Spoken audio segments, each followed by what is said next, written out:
Selamat pagi teman-teman semuanya. Semoga terus semangat. Hari ini kita bertemu untuk menyelesaikan ya rangkaian materi sejarah kita. Hari ini kalau tidak pertemuan 14 berarti pertemuan ke-15 teman-teman. Nanti teman-teman sambil bantu cek ya. Eh, jadi kita sudah intinya sudah di penghujung cerita seperti itu teman-teman. Cerita dari apa?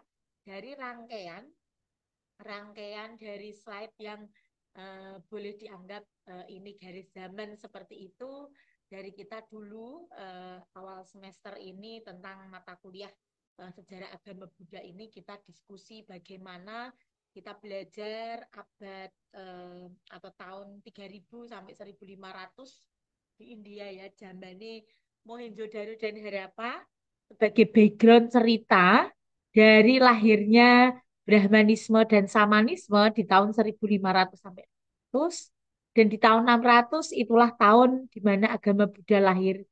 Guru kita, Pangeran Siddhartha pada saat itu lahir, terus berjuang mencari pencerahan dan mencapai penerangan di abad ini ya di tahun 600, terus bergerak beberapa topik telah kita pelajari dan sampailah kita sekarang di tahun 2000-an, tahun ini tahun 2025. Jadi rangkaian perjalanannya seperti itu. Kita telah melewati masa kelahiran ajaran agama Buddha, masa Raja Asoka, kejayaan sebelum Masehi, dan kita telah tahu cerita kejayaan agama Buddha setelah Masehi.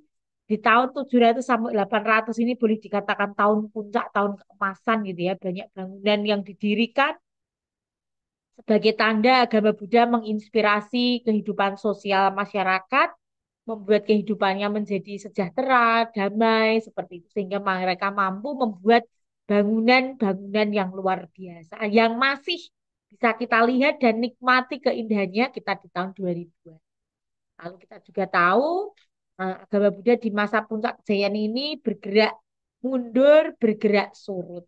Dan di tahun inilah antara 1400 sampai 1900 ini agama Buddha mulai hancur, hancur dan mulai bangkitnya di tahun 1900. Ditandai dengan apa? Ditandai dengan materi kita hari ini, yaitu pada tahun 1934 khususnya ya, agama Buddha itu mulai bangkit kembali di Indonesia. Seperti yang saya sampaikan kemarin, bangkitnya karena apa? Ya karena ada orang-orang leluhur kita gitu ya, para senior pendahulu kita itu yang mulai mencari-cari ajaran, mulai mencari-cari sejarah gitu. Sebetulnya agama dulunya yang membuat candi ini apa, yang membuat naskah kuno ini agamanya opo toh kan ya berawal dari situ. Berawal dari curiosity atau sebuah rasa ingin tahu gitu ya. Akhirnya mereka mencari-cari ajaran itu dan orang-orang yang sefrekuensi pemikirannya gitu akhirnya mendirikan organisasi atau kelompok-kelompok pengkaji. Nah, kelompok pengkaji ini yang lama-kelamaan nanti dan organisasi yang disebut dengan Sampahui. Dan hari ini kita lanjutkan kenalan kita gitu ya sama rentetan sejarah bagaimana agama Buddha tahun 1900-an gitu ya. Nah, di sini 1900-an mulai bangkit. Bagaimana sampai dengan sekarang? Nanti perkembangannya seperti apa? Itu apa yang ingin saya kenalkan sama teman-teman hari ini walaupun secara garis besar sekali karena cukup panjang ya teman-teman ya. Jadi materinya itu mulai dari sebelum kemerdekaan gitu ya, sampai dengan pasca kemerdekaan, sampai dengan munculnya berbagai macam majelis yang ada. Saya eh, saya asumsikan gitu ya, kita masih punya satu pertemuan yang akan datang. Nah, satu pertemuan terakhir itu harapannya nanti kita kelasnya aktif, jadi saya buka Zoom ya kita gunakan untuk tanya jawab. Apa yang teman-teman tidak paham dari seluruh materi rangkaian materi sejarah agama Buddha ini kita tanyakan di minggu depan. Semoga benar ya tebakan saya ini adalah pertemuan 11 dan minggu depan adalah pertemuan. Nanti ketua kelas bisa bantu untuk fotokan absensinya kepada saya. Kalau catatan saya seperti itu. Dan di planning saya minggu depan itu kelasnya kita buat live Zoom. Jadi teman-teman live di kelas, lalu kita buat kelasnya itu Q&A. Jadi kita buat sesi tanya jawab. Gitu. Jadi lebih ambiar gitu kelasnya. Nanti kita bisa tanya ngalor ngidul A B C D. Itu. Jadi itu teman-teman.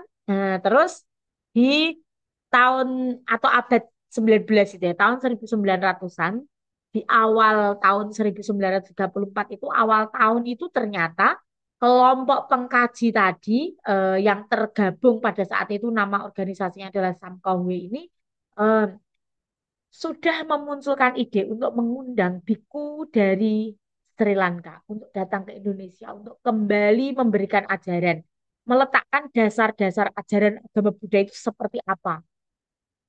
Akhirnya betul Sam Kohwe ini mengundang biku Narada dari Sri Lanka untuk datang ke Indonesia.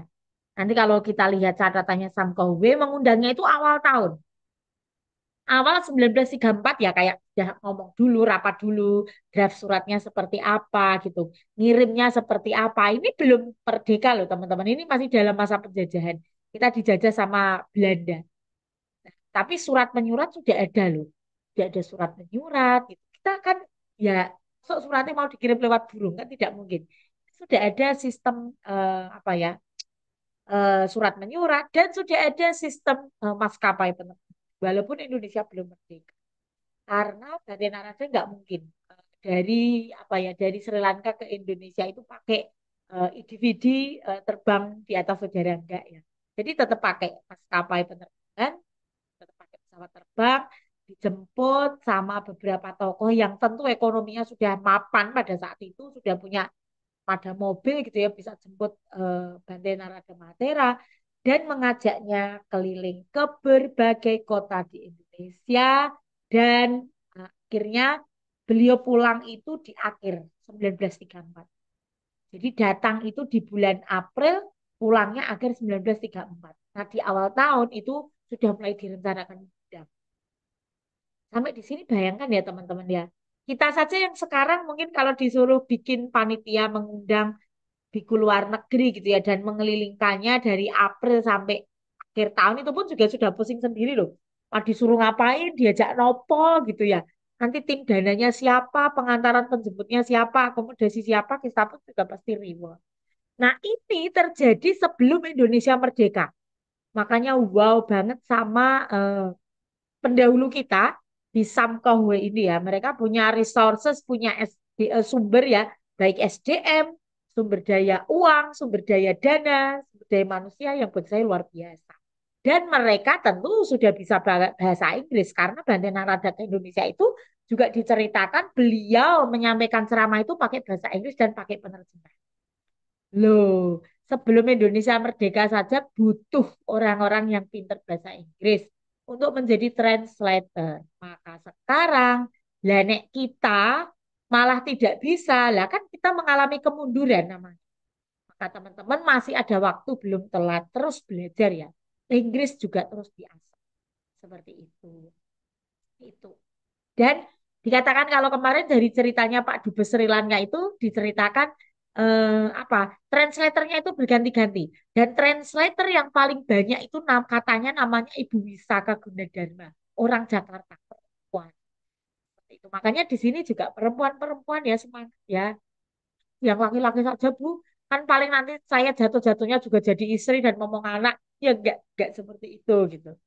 Gitu. Jadi tetap semangat belajar. Jadi banyak hal yang sudah luar biasa di 1934.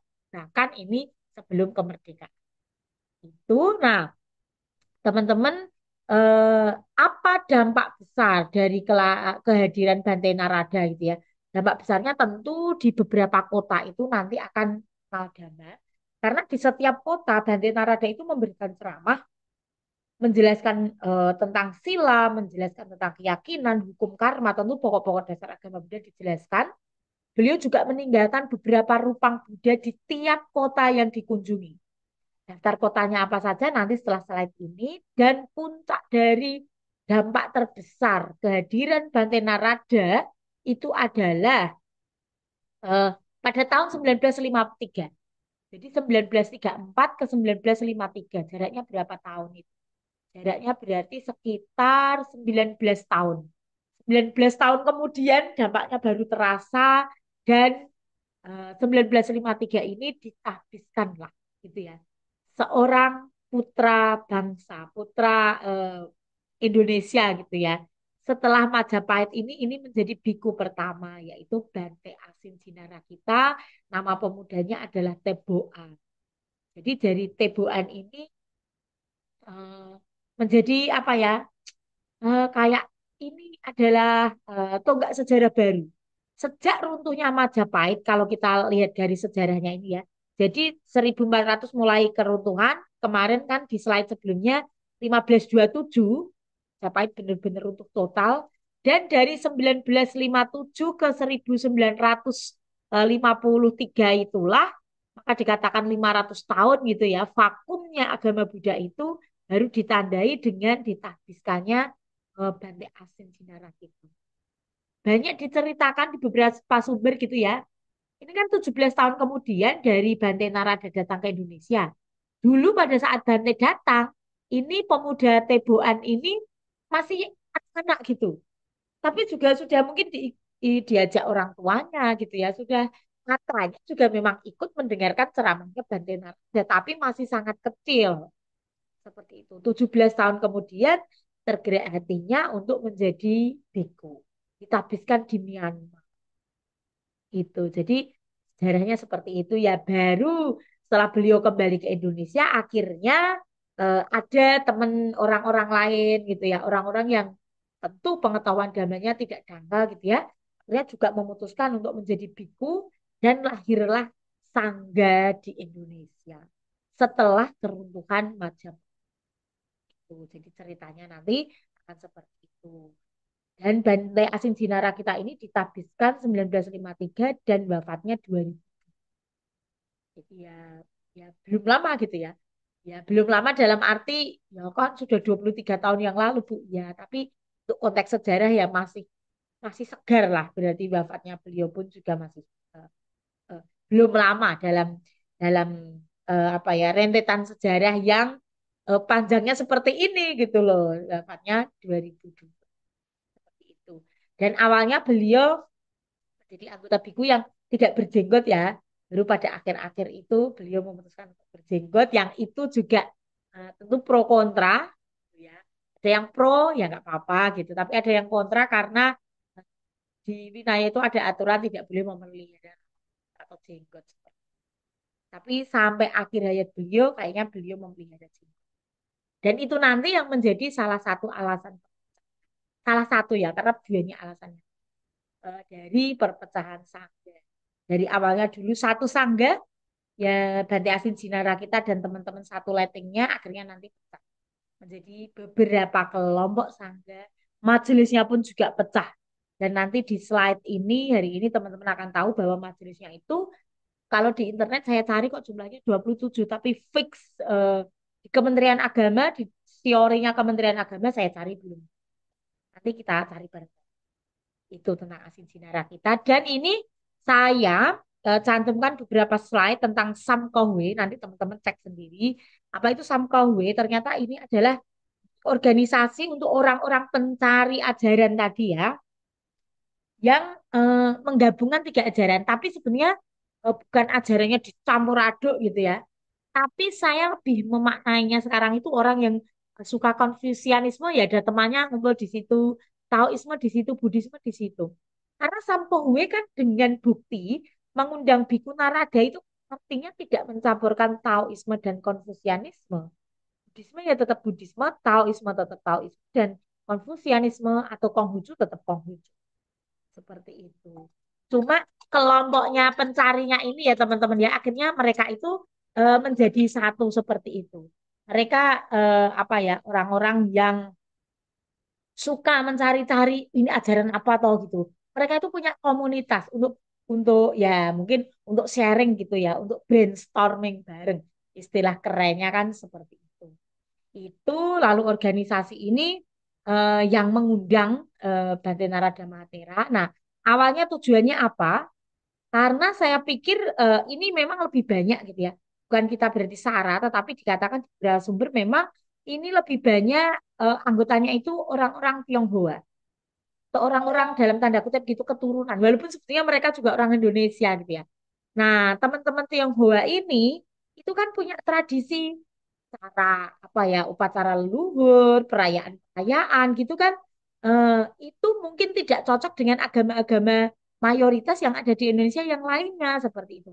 Nah, cocoknya itu ya ke arah-arah yang ada bakar dupa, bakar hio, pakai sesaji buah, sesaji makan gitu.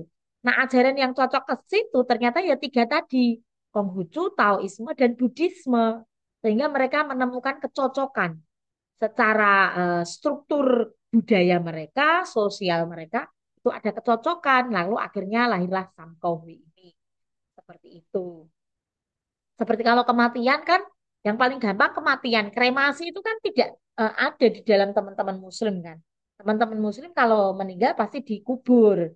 Tetapi di budaya, tradisi, dan kepercayaan teman-teman yang Tionghoa, teman-teman Chinese ini kan ada kremasi. Agama apa yang bisa menerima tradisi ini? Ya, akhirnya mereka cari-cari. Ternyata Taoisme, Konfusianisme, dan Buddhisme menerima tradisi kremasi karena dicontohkan Sang Buddha sendiri juga dikremasi. Nah, itu cocok nyambung sama budaya dan tradisi mereka. Fungsi terbesar Samkohwe saat itu puncak puncak apa ya puncak peran mereka organisasi ini adalah mengundang Bante Narada. Tentu dengan proses yang panjang seperti yang saya spill di atas ya teman. Persiapan surat, persiapan transportasi, akomodasi tentu juga bukan hal yang mudah pada masa itu. Pada masa zaman penjajahan loh ini 1930. Itu lalu orang-orangnya siapa? Tentu saya pun kita pun juga tidak kenal, saya juga tidak kenal ya, tapi bisa ditebak bahwa orang-orang yang bergabung di sini adalah orang-orang yang didukung banyak sekali resources, banyak sekali sumber daya, baik itu sumber daya manusia, artinya mereka pengetahuan damanya oke, pengetahuan linguistiknya, bahasanya oke, ekonominya juga oke, seperti itu. Karena untuk mendatangkan seorang biku luar negeri pada saat itu tentu tidak mudah. Butuh banyak sekali dukungan itu. Dan teman-teman ini kronologi singkat kunjungan Bante Narada gitu ya. Awalnya tadi saya sebutkan, lalu kedatangannya itu dikatakan 18 April. Benar-benar tiba di Indonesia, di Medan tiba pertama kali.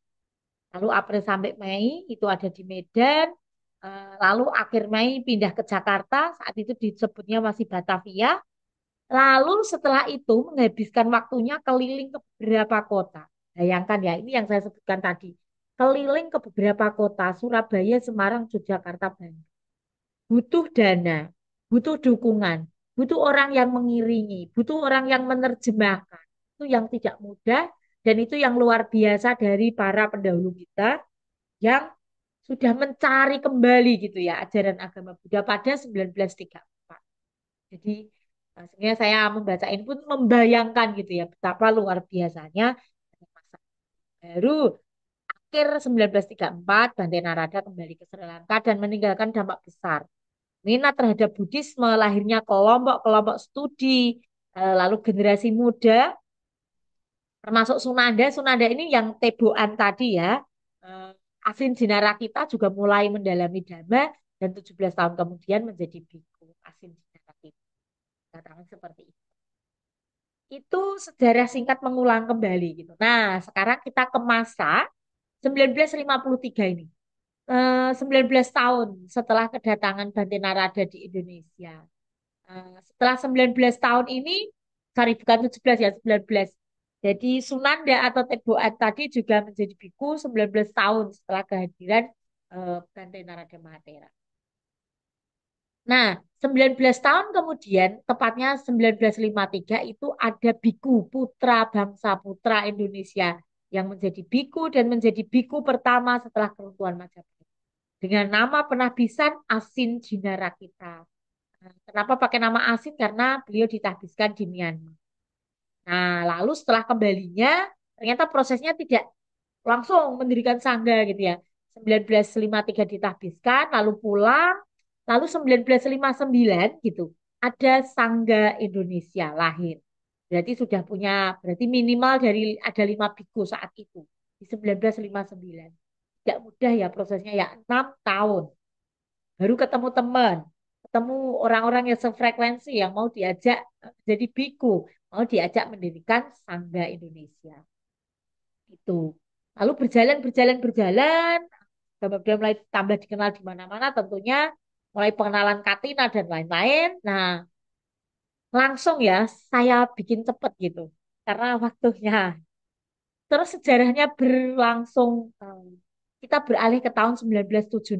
Berarti berapa tahun kemudian? 17 tahun kemudian.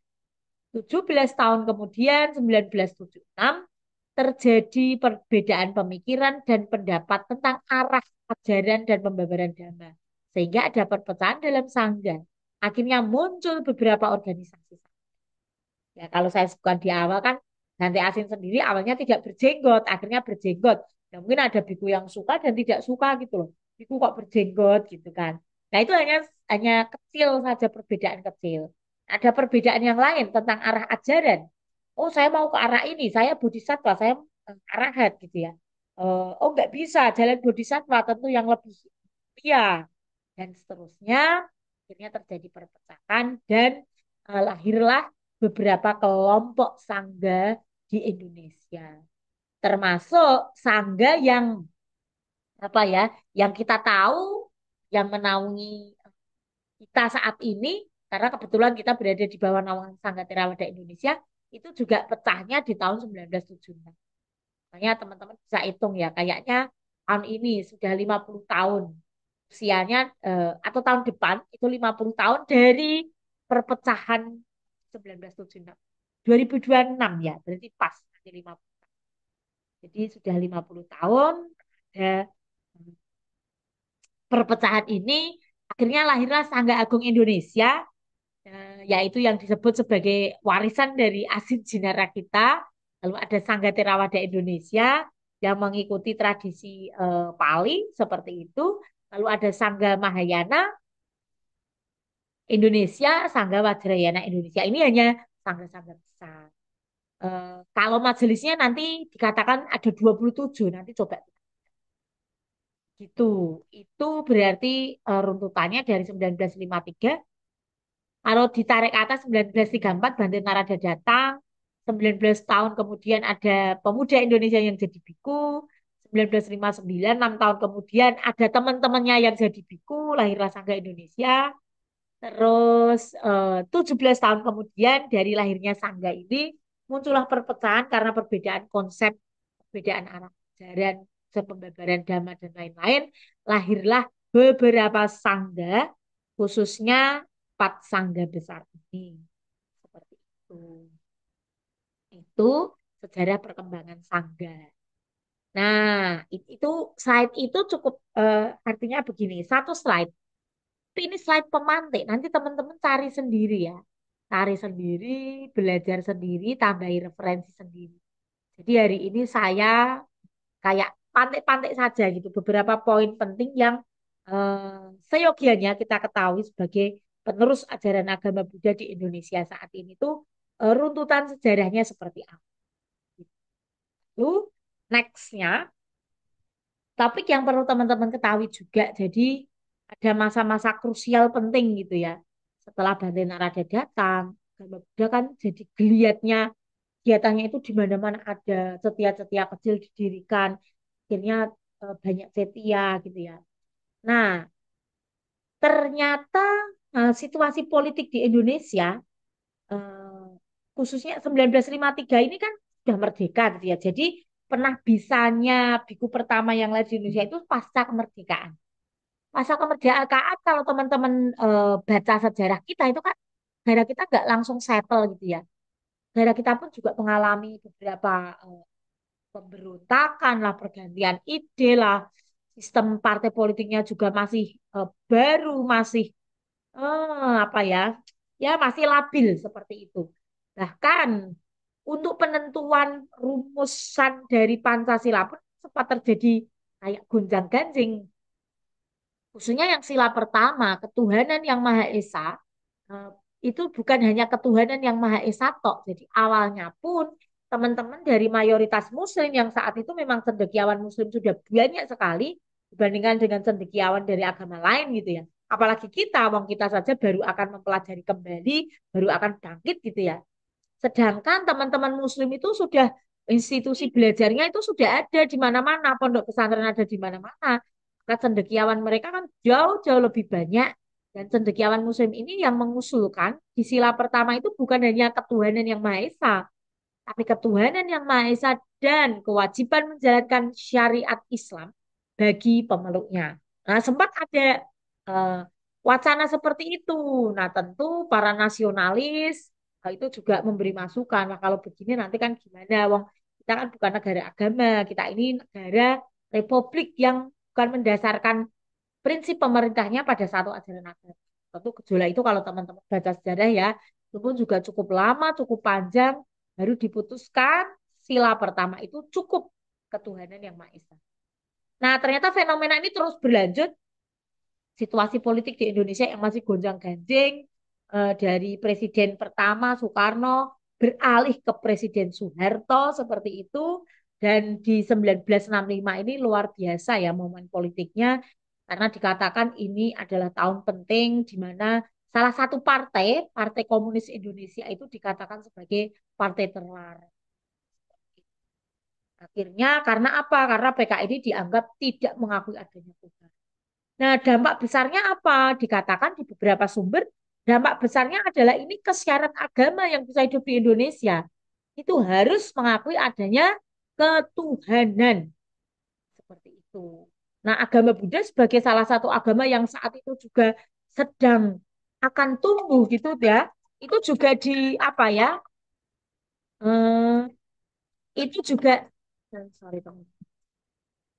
Itu juga kayak ditantang gitu. Eksistensinya itu sedang dipertaruhkan dan ditantang apa ya, ide tentang ketuhanannya seperti itu. Nah, lagi-lagi peran tokoh-tokoh kita, pendahulu kita di 1965 ini luar biasa. Nah, akhirnya para tokoh tentu memikirkan bagaimana agama Buddha ini juga bisa terus tumbuh ada di Indonesia karena memang dulunya inilah agama orang-orang Indonesia seperti itu. Baru setelah datang agama-agama lain dari luar Indonesia, itu agama Buddha kan menjadi agama yang istilahnya tersisi tidak lagi menjadi agama. Nah, akhirnya pada saat ditanya sama pemerintah syarat-syarat tentang agama, ketuhanan agama Buddha apa? Nah, pada saat itu disebutkan bahwa ketuhanan agama Buddha mengacu pada kitab Sangyang Kamahayanikan, yaitu Sangyang Adi. Ya, seperti itu. Jadi cerita sejarahnya seperti itu. Nah, walaupun kalau kita runut ke dalam Nikaya atau kitab kanon gitu ya, Sangyang Adi Buddha tentu tidak ada. Karena itu lahir dari eh, kitab apa ya, literatur Buddhis lah, literatur Buddhis Nusantara, Sangyang Kamahayanikan. Akhirnya ini pun juga apa ya menimbulkan beberapa penafsiran gitu ya bahwa intinya begini, agama Buddha pasti pasti mengakui ketuhanan. Cuma ketuhanan kita itu kan berbeda sama ketuhanan di dalam agama lain. Dalam agama lain ketuhanan itu adalah sebagai pencipta, tetapi ketuhanan di dalam agama Buddha itu adalah menjadi tujuan. Karena ketuhanan ini yang dikatakan, yang diyakini sebagai sesuatu yang mutlak, tidak bisa dikata-katakan, tidak bisa diterjemahkan, tidak bisa diceritakan. Yang dalam bahasa Jawanya itu tan keno kinoyo ngopo. Seperti itu. Ya, seperti rasa kebenaran, rasa kebahagiaan, ketuhanan. Ini kan seperti rasa yang kalau rasa manis gitu loh. Bagaimana kita bisa menceritakan rasa manisnya gula? Karena rasa manisnya gula pun macam-macam. Gula pasir, gula aren, itu beda. Manisnya madu juga beda. Manisnya tebu beda lagi. Nah, seperti itu. Jadi, intinya perjuangan di 1965 adalah bagaimana agama Buddha ini yang kita juga mengakui adanya sesuatu yang mutlak ini sebagai prinsip ketuhanan kita itu bisa eh, diterima di Indonesia walaupun Tuhan kita bukan Tuhan pencipta. Seperti itu. Akhirnya pada saat itu disepakati bahwa konsep ketuhanan agama Buddha di Indonesia adalah Sangyang seperti itu. Tentu syarat ini, prinsip ini ya adanya di Indonesia gitu. Karena di negara Buddhis yang lain itu tidak mensyaratkan adanya syarat bahwa kita harus mengakui adanya sesuatu yang disebut ketuhanan gitu. Itu adalah spesial gitu ya. Spesial syarat yang harus kita penuhi karena kita hidup di Indonesia, negara yang berdasarkan Pancasila. Dan ini juga sekaligus apa ya penekanan gitu supaya teman-teman kalau ditanya kapanpun itu, dimanapun itu bisa menjawab. Agama Buddha tentu kita sangat mengakui adanya ketuhanan, mengakui adanya sesuatu yang mutlak yang tidak dilahirkan gitu ya, yang tidak berkondisi. Dan itulah yang menjadi tujuan umat Buddha. Kita sangat menghargai spiritualitas, kita bukan berarti orang-orang ateis. Seperti itu. Karena bicara ateis di Indonesia itu berarti kita menantang sama prinsip utama dari negara kita, yaitu ketuhanan yang Maha Esa. Jadi gitu ya, kita bukan orang ateis. Kita berketuhanan, walaupun Tuhan kita bukan pencipta. Tuhan kita adalah sesuatu yang mutlak, yang tidak berkondisi, yang tidak dilahirkan. Dan itulah yang menjadi tujuan semua umat Buddha. Seperti itu. Dan akhirnya dengan perjuangan itu eh, berdasarkan ketetapan Presiden gitu ya nomor 1 PNPS tahun 1965, agama Buddha menjadi salah satu agama yang disahkan di Indonesia. Tetapi bunyi pasalnya itu bukan agama yang disahkan di Indonesia adalah bukan. Agama-agama yang dipeluk oleh penduduk Indonesia ialah ini gitu. Walaupun sumber ini saya juga tidak yakin masa sih tahun 1965 ini Konghucu disebutkan gitu. Saya pikir kan hanya 5 agama kan.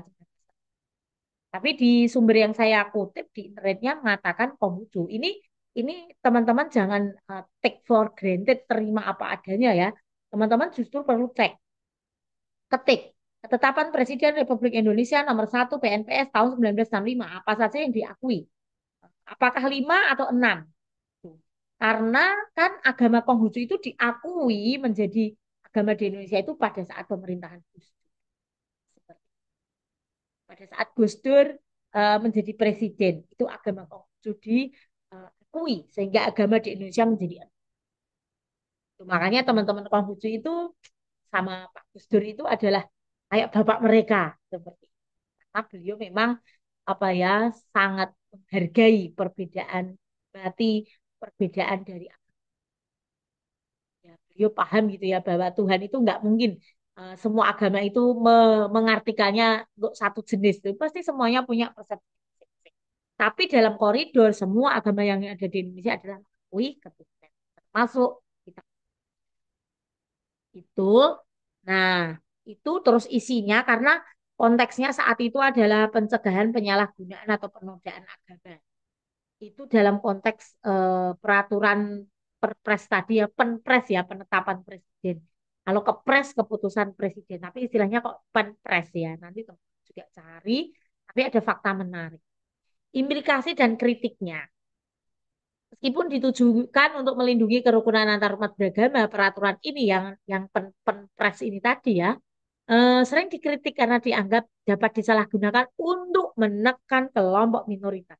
Karena selain agama-agama yang dicantumkan tadi, ada banyak sekali aliran kepercayaan yang ada di Indonesia ini. Dan peraturan ini dianggap sebagai ya, kadang ini alat pelindung tapi juga alat penyerang gitu.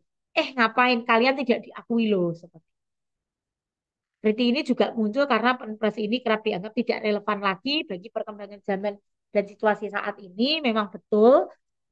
Maka saat ini teman-teman ada geliat baru di kehidupan keberagamaan dan keberagaman di Indonesia gitu ya. Sekarang teman-teman penghayat itu sudah bisa mencantumkan istilahnya aliran kepercayaan mereka di dalam KTP. Mereka sudah difasilitasi guru penghayat dan bisa menikah secara penghayat. Nanti teman-teman cari di berbagai sumber termasuk di YouTube. Saya mengikuti kemarin di Magelang ada kelompok pasangan pengantin penghayat pertama di Magelang. Keren loh. Dan ini sudah resmi dicatat di catatan sipil. Pernikahannya itu di live YouTube kan. Bagus. Nanti teman-teman cari. Kalau kalau tidak, saya yang share di grup. Itu ngalor ngidul supaya teman-teman tahu. Jadi penpres ini sebetulnya juga ada plus minusnya. Seperti itu. Tapi apa akhirnya ya dampak diakui secara resmi ini akhirnya dibukakan gitu ya Departemen Urusan Agama Buddha bawah Kementerian Agama. Dan ini dulu sekali itu ya, Dirjen kita itu kita masih menjadi satu sama Hindu Buddha. Dirjen Bimas Hindu Buddha. Tuh. Iwayan Suwarjaya termasuk itu. Kalau nanti teman-teman keluar kelas, lihat kampus kita, depan itu kayaknya yang meresmikan juga masih Pak Iwayan Suwarjaya berposisi sebagai Dirjen Bimas Hindu Buddha. Teman-teman cek. Karena baru kemudian dipecah sendiri menjadi Dirjen Bimas Buddha. Seperti itu. Lalu ada pendidikan agama Buddha, sekolah tinggi agama Buddha dilahirkan, dan kayaknya STAB pertama itu Nalanda. Nah, kalau PGA pertama, PGA-nya di Tantular, Putantular di Banyumas, dan Semaratungga di Boyolali. Nah, teman-teman dari apa ya, rangkaian sejarah ini teman-teman tahu kan, bahwa semua nama-nama STAB di Indonesia itu semuanya punya makna. Kita runut dari yang Jawa Timur, Kertarajasa. Itu adalah nama salah satu raja di Kediri, Kertarajasa. Terus kita ke barat gitu ya. Kita ke Wonogiri, Raden Wijaya, pendiri Majapahit. Semaratungga, nama raja di eh, pendiri Borobudur, bapaknya Pramodawardhani. Kita sendiri, nama kita adalah Wangsa Shailendra gitu ya. Dinasti pelestari agama Buddha pada saat kerajaan Medang atau Mataram. Lalu kita ke Nalanda, itu universitas pendidikan yang ada di India. Lalu kita ke Sriwijaya adalah nama kerajaan besar, pelindung dari Muara Jambi. Seperti itu, Universitas Muara Jambi. Kita ke Mahaprajna. Tahu kan, Mahaprajna ini prajna yang luar biasa. Ini adalah eh, sifat-sifat luhur dari Bodhisattva. Seperti itu. Lalu ada STAB Bodhidharma. Bodhidharma itu adalah nama cendekiawan Buddhis lulusan eranya Nalanda juga. Ada Bodhidharma dan lain-lain. Ini nama cendekiawan Buddhis. Lalu kita ke Bumi Sumatera itu ada STAB Bodhidharma. Sorry, di Bumi Sumatera itu ada STAB Jinarakita. Oh ya, Bodhidharma ada di Medan, betul. Bodhidharma Medan. Dharma ada di Medan dan Jinarakita. Nah, teman-teman Jinarakita kayaknya mengambil nama terinspirasi dari Asin Jinarakita ya. Biku pertama dari 500 tahun keruntuhan Majapahit. Jadi itu. Nama-nama STAB pun juga semuanya punya arti sejarah yang keren. Ya, semoga dengan banyaknya STAB ini benar-benar menjadi pendukung berkembangnya agama Buddha di Indonesia. Seperti itu. Lalu agama Buddha dapat membuat kolom agamanya menyebut agamanya secara resmi di KTP. Dan ada penyelenggaraan Waisak nasional resmi di Borobudur gitu ya. Eh, Waisak itu dilaksanakan sejak 1920-an itu sama teman-teman kelompok Samkohwe itu sudah dilaksanakan, tapi belum dirayakan secara nasional. Waisak pertama kali nasional itu 1953 setelah Borobudur direstorasi dipugar. Tapi menjadi rutin dilaksanakan tentu setelah 1965. Setelah diakui menjadi agama negara. Seperti itu. Nah, ini Waisak pertama ya, Waisak pertama. Borobudur itu topik baru lagi. Gitu. Intinya di perjuangan bagaimana agama Buddha ditetapkan menjadi agama resmi negara gitu ya teman-teman. Pergulatan terbesarnya adalah pergulatan tentang prinsip. Dan teman-teman jangan bingung, jangan takut karena kita adalah orang-orang yang mengakui adanya ketuhanan yang maha. Nah, ketuhanan kita bukan Tuhan pencipta itu enggak masalah karena kan semuanya punya prinsipnya masing-masing. Seperti teman-teman Hindu juga punya prinsipnya masing-masing gitu ya ketuhanan mereka tentu mengacu pada eh, Siwa, Wisnu dan Brahma. Itu ya teman. Ya. Teman-teman Kristen juga konsep ketuhanannya kan beda sama teman-teman Muslim. Nah, kita juga beda sama Konghucu seperti itu teman-teman, intinya begitu. Nah, ini topik lain lagi tentang Waisak pertama di Borobudur. Nah, setelah cerita panjang tadi, ini disebutkan begini, tidak ada bukti atau catatan yang menyebutkan bahwa perayaan Waisak Nasional pertamanya 1953 memang betul. Karena sejak 1920-an Kalau ini dikatakan yang 1929, eh, Himpunan Teosofi Hindia Belanda, ya Samkohwe tadi, itu sudah mulai melaksanakan Waisak di Borobudur. Walaupun baru kecil-kecil gitu ya. Nah, itu mulai 1920-an. 1953 itu perayaan Waisak nasional pertama. Sepertinya inilah yang dihadiri oleh Presiden 1953 ini. Nah, hari libur nasionalnya belum. Masih melalui perjalanan panjang. 30 tahun kemudian, setelah melakukan Waisak berpuluh-puluh kali, 30 kali, baru pada tahun 1983 Waisak ditetapkan sebagai hari libur nasional. Jadi perjalanannya selalu nggak mudah ya teman-teman ya. Rentetan sejarahnya panjang seperti itu. Nah, ini dikatakan ringkasannya ya. Kalau ini sudah disebut angka gitu ya, 1929. Kalau saya menyebutnya 1920-an gitu ya. Kalau ini sumbernya mengatakan 1929 itu Waisak mulai dilaksanakan secara besar di Borobudur. Lalu 1953 Waisak Nasional dan Hari Libur Nasional Waisak itu baru 1980. Nah, saya nanti mau menanyakan dua slide, maksudnya begini. 1929 mulai ada perayaan Waisak Borobudur. Tentu Waisaknya juga kecil-kecilan. Saya nggak tahu, mungkin inilah perayaan Waisaknya. Teosofi Hindia Belanda itu bayangkan ya, ada orang-orang Belanda, ada orang-orang Indonesia. Orang Indonesia juga sudah ada yang pakai dasi. Artinya mereka sudah masuk kelompok cendekiawan yang oke gitu ya. Sudah mulai memikirkan adanya perayaan Waisak di Borobudur. Lalu tahun-tahun kemudian kalau di foto yang ini lebih banyak menunjukkan ke orang-orang lokalnya ya, mereka berpakaian Jawa kuno seperti itu. Kalau saya memikirkannya, walaupun mereka sederhana, tidak ada celebration, selebrasi, lampu, dekorasi yang megah. Tapi siapa tahu, karena kita tidak diikut di dalamnya ya.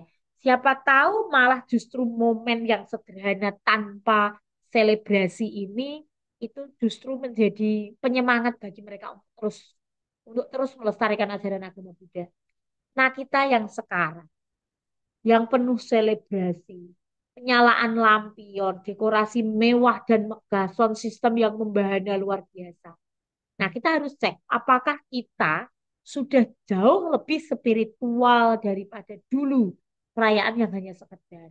Bahkan teman-teman tanya, mbah-mbah kita, sesepuh kita, Pak D kita yang sekarang masih hidup, beliau di usia 80-an, itu mereka pasti mengalami Waisak di Borobudur. Bagaimana mereka ke Borobudur itu berjalan, naik ontel, bawa kepang itu teman-teman juga mungkin nggak ada yang tahu ya. Kepang itu adalah anyaman bambu yang digulung, yang itu bisa digelar. Kepang-kepang kecil, alas duduk itu pun bawa sendiri. Dan di Borobudur itu belum dipagari seperti sekarang, belum ada sistem tiket. Jadi ya ke Borobudur bebas-bebas saja. Kadang dikatakan mereka selama perjalanan kalau lapar tuh mereka dari rumah itu sangu, tentu cadangan air minum, botol-botol minum, dan mereka bawa singkong ubi sendiri untuk dibakar di sepanjang jalan. Kalau ketemu atau apa gitu ya, rumput gitu dibakar, mereka akan bakar. Atau mereka juga bawa makanan dari rumah.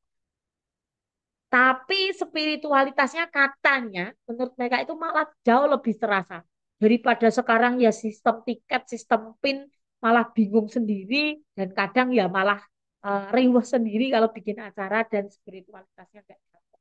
Karena Borobudur itu dulu ya sebelum dikelola menjadi sebuah taman wisata itu adalah free ticketing loh kalau masuk itu. Bebas meditasi jam berapapun ya bebas seperti dia sama sekarang naiknya dibatasi, peraturannya ketat gitu ya. Ya memang beda zaman, beda sistem. Yang saya ingin pertanyakan adalah apakah spiritualitasnya itu kita yang sekarang jauh lebih bagus daripada yang dulu dalam penelitian. Dan pertanyaan ini yang saya maksudkan adalah ya kita ya teman-teman yang sudah tahu rentetan sejarah ini, Borobudur juga tidak mudah membangunnya, restorasinya, semuanya butuh perjuangan. Mari kita kalau ke Borobudur yang serius. Jangan hanya foto-foto, tapi cek dan pelajari reliefnya karena luar biasa sekali. Terus yo kalau meditasi yo yang agak tenanan, kalau baca parita juga yang agak tenanan gitu ya. Syukur tenanan gitu. Karena untuk menghargai jerih payah perjuangan leluhur kita. Gitu ya teman-teman ya. Gitu. Nah ini Waisak sebagai hari libur nasional barulah pada tahun 1983 dengan kepres. Kalau ini sudah kepres, bukan penpres. Itu. Dan kita apa ya di bawah gitu ya. Kadang saya juga mikir, rentetan sejarah yang panjang akhirnya tahun sekarang 2020-an sampai 2025 kita sampai pada masa di mana majelis kita itu banyak sekali. Disebutkan di beberapa sumber di internet itu ada 27 majelis. Ya atau tidak, karena dulu saya ingat saya baru belasan gitu ya. Sekarang kok sudah 27 organisasi dan majelis keagamaan ada yang terdaftar di Kementerian Agama. Nanti bisa cek sendiri. Ini yang dalam koridor Theravada saja ada 3. Jadi ada Majelis Agama Buddha Theravada Indonesia, Magabudi, MBMI, Majelis Buddhis Mahanikaya Indonesia, MBI, Majelis Budayana Indonesia. Seperti itu. Nah, di bawah Mahayana ada banyak.